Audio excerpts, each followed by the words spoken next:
Hi guys, welcome back to my channel. तो आज मैं आपके साथ इनोसेंट डॉक्टर बिकम माय 5 का सेकंड पार्ट शेयर करूंगी। आज विहिंग की जॉइनिंग थी, इसीलिए वो हॉस्पिटल जाता है। विहिंग हॉस्पिटल के अंदर गया। उसने आसपास देखा। ये एक अच्छा हॉस्पिटल था जो विहिंग को पसंद आया। ये वो रिसेप्शनिस्ट के पास जाता है। विहिंग उसके पास जाकर कहता है, एक्सक्यूज मी, मैं एक नया जॉइनिंग हूँ। क्या तुम मुझे बता सकते हो कि वी हू का कैबिन कहाँ पर है? तभी उस रिसेप्शनिस्ट ने विहिंग को हेलो करा। वो कुछ और कहता, तभी विहिंग के पीछे से एक डॉक्टर गुजर रहा था। देखकर रिसेप्शनिस्ट कहती है, डॉक्टर शुयांग। शुयांग रुक जाता है और उसकी ओर देखता है। तभी वो रिसेप्शनिस्ट कहती है, ये वी वुशान है, न्यू जॉइनिंग। अब शुयांग उसके पास जाकर उसे हेलो कहता है और कहता है, तुम सर्जिकल डिपार्टमेंट से हो ना? तभी विहिंग नोट करता है। अब विहिंग पूछता है, और आप? सुयोंग ने जवाब दिया, मैं साइकाइट्रिस्ट हूँ। कुछ देर तक वो दोनों बात करते हैं। अब शुयांग विहिंग को डॉक्टर ह्यू के कैबिन के आगे छोड़ देता है। विहिंग दरवाजे को नॉक करता है। अंदर से आवाज़ आती है, कमिंग। ये सुनकर विहिंग ने दरवाज़ा खोला और अंदर गया। डॉक्टर ह्यू ने विहिंग को बैठने को कहा। अब विहिंग कहता है, मैं वी वुशान हूँ। मैं सर्जरी डिपार्टमेंट से हूँ और ये मेरे डॉक्यूमेंट्स हैं। फाइल लेने से पहले डॉक्टर ह्यू ने विहिंग की ओर देखा। अब वो विहिंग की फाइल देखने लगते हैं। विहिंग की फाइल देखकर वो इम्प्रेस हो गए थे, ये सोचकर कि ये ओमेगा कितना ज़्यादा टैलेंटेड है। हॉस्पिटल में ज़्यादातर डॉक्टर अल्फ़ा या बीटा थे। ओमेगा थे तो वो बस नर्स या कंपाउंडर थे, इसीलिए वो इम्प्रेस था। वो डॉक्टर कहता है, welcome to city hospital Vibhushan. ये कुछ केसेस की फ़ाइल हैं। आप अपना वर्क आज से ही शुरू कर सकते हैं और इन केस को स्टडी कर सकते हैं। विहिंग ने उन फाइलों को चेक किया तो उसमें कुछ बच्चों के और कुछ बड़ों के केस थे। तभी डॉक्टर हु कहता है, अब तुम जा सकते हो। विहिंग ने नोट किया और वहाँ से चला गया। जैसे ही विहिंग वहाँ से जाता है, डॉक्टर हु अपने चश्मे को नीचे रख देता है। उसके चेहरे पर एक हल्की सी मुस्कान थी। अब वो धीरे से ममल करते हुए कहता है, इतना खूबसूरत ओमेगा है, लेकिन इसने मुझे इग्नोर किया। शायद ये पहली बार है कि किसी ओमेगा ने मेरी तरफ देखा भी ना हो। अब वो हल्की सी मुस्कान लेकर कहता है, कोई बात नहीं, गलती तो हर कोई करता है। जब वो गलती करेगा फिर देखता हूँ कि वो मुझे कैसे इग्नोर करता है। डॉक्टर हु एक अल्फ़ा है जो 38 साल का है, लेकिन उसे देखकर कोई नहीं कह सकता कि वो 30 के ऊपर का होगा। उसकी नज़रें अक्सर ओमेगास पर रहती थी, लेकिन ये ओमेगा थोड़ा अलग था, विभूषण, जो खुद एक 21 साल का ओमेगा है। इसी बीच पुलिस वांगजी की तलाश में थी, जो एक खतरनाक माफिया डॉन है। पुलिस वालों को पता चला था कि वांगजी गैंगसिंग की मौत के बाद संघाई लौट रहा था। अभी वांगजी खाना खा रहा था। तभी सॉन्गलैंग कहता है, वांगजी। वांगजी ने हल्का सा अपनी नज़रें उठाकर कहा, क्या? तभी सॉन्गलैंग कहता है, क्या तुमने वेंचाओ को मार दिया? इस बात पर वांगजी ने हल्की सी मुस्कान देते हुए कहा, हाँ, वो मेरे सर पर चढ़ रहा था, इसीलिए मैंने उसे नर्क का द्वार दिखा दिया। सुनकर सॉन्गलैंग ने एक ठंडी आह भरी। उसकी आंखों में चिंता साफ नजर आ रही थी। अब सॉन्गलैंग कहता है, ये बात ठीक नहीं है वांगजी, तुम वहाँ अकेले चले गए थे, ये बहुत खतरनाक हो सकता है। इस बात पर वांगजी ने अपनी चम्मच को नीचे रखते हुए कहा, शेर हमेशा अकेले ही शिकार करने जाता है। इस बात पर सॉन्गलैंग सिर्फ अपना सर हिलाता है, और वो कह भी क्या सकता था, क्योंकि वांगजी हमेशा की तरह है, बेखौफ, खामोश और घातक।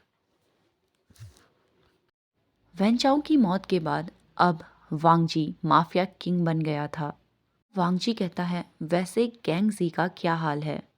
भी सॉन्गलैंग जवाब देता है, सुना है वो गुसू टाउन में है।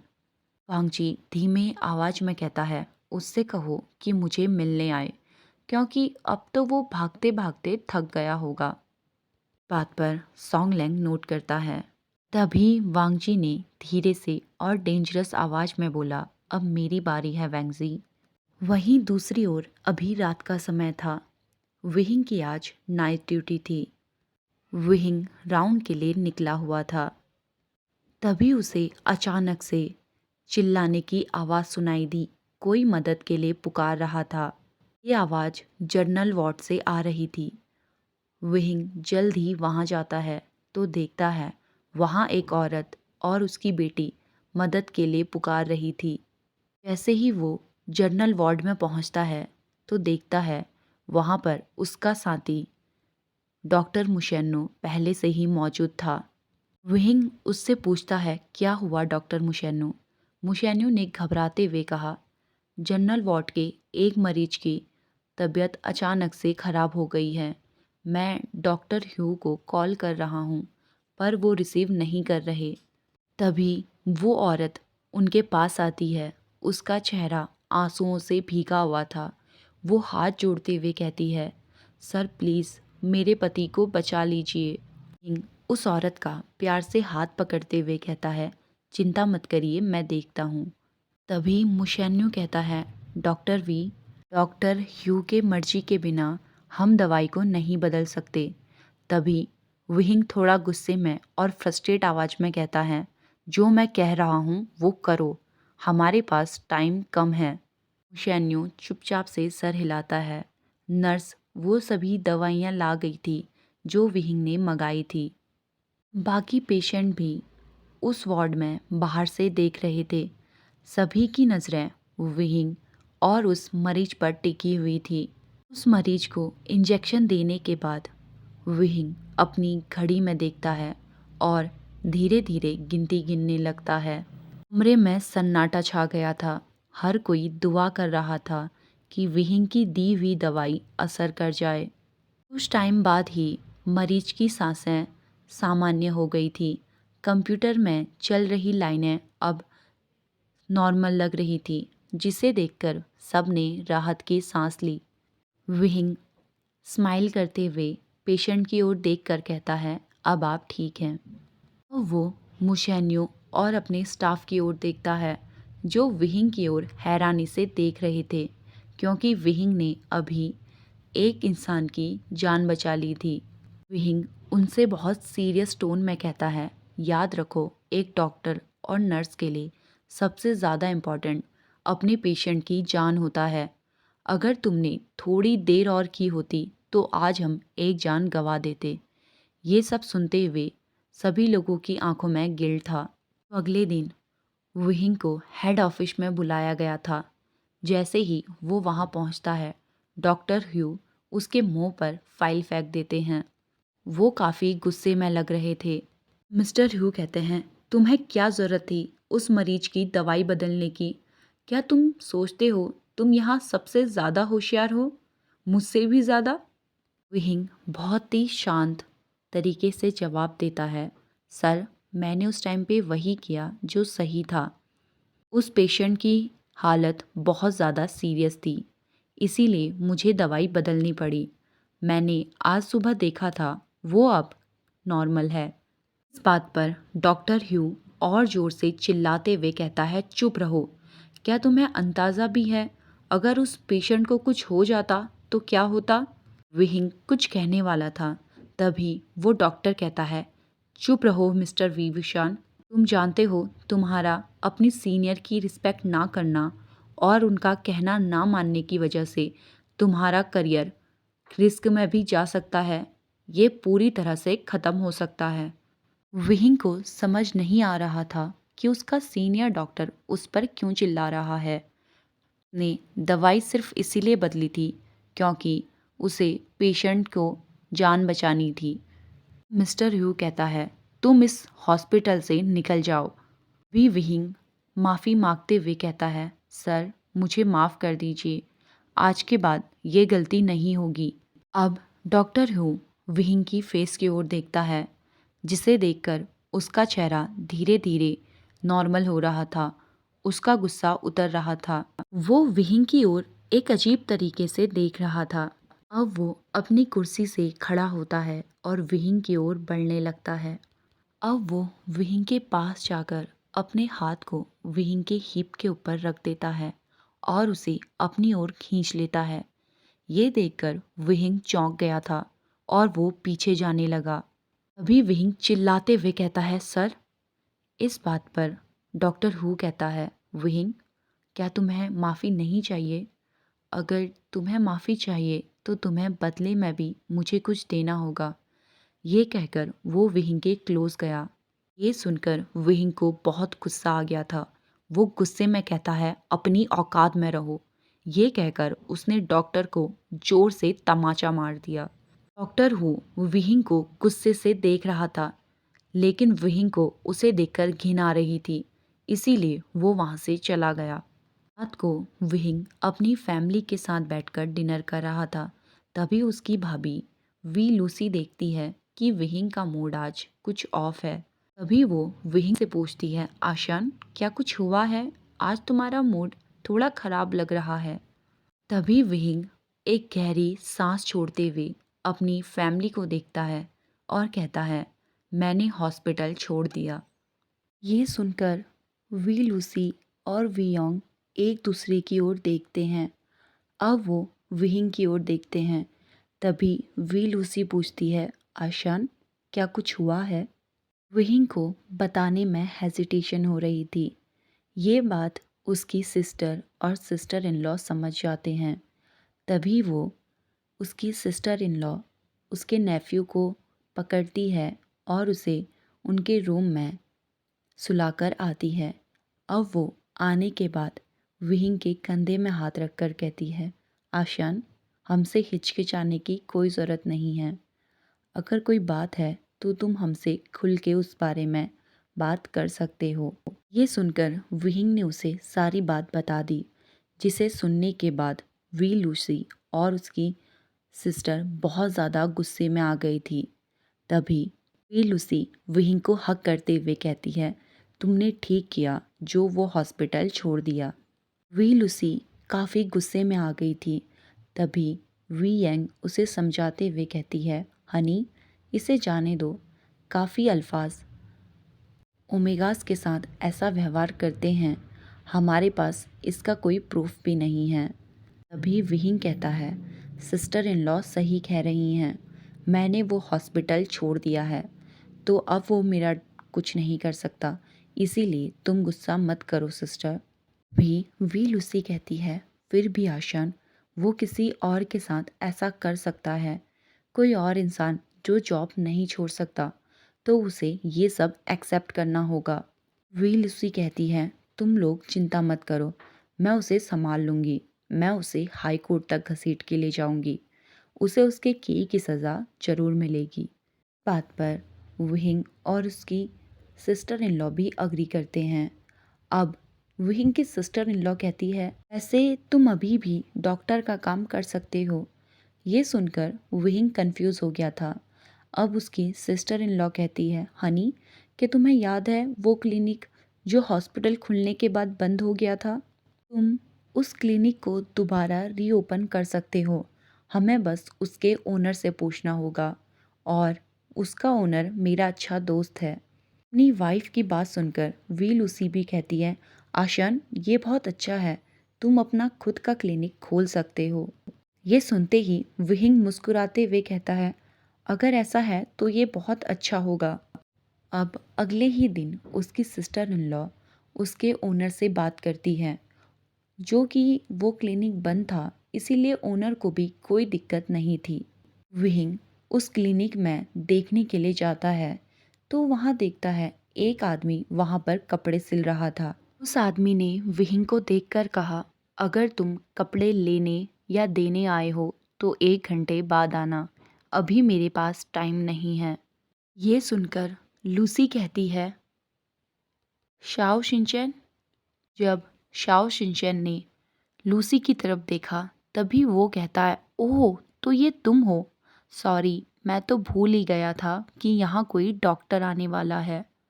पर मेरे एक बात समझ नहीं आ रही, जब इतना बड़ा हॉस्पिटल बन गया है तो डॉक्टर को इस छोटे से क्लिनिक में आने की क्या ज़रूरत है?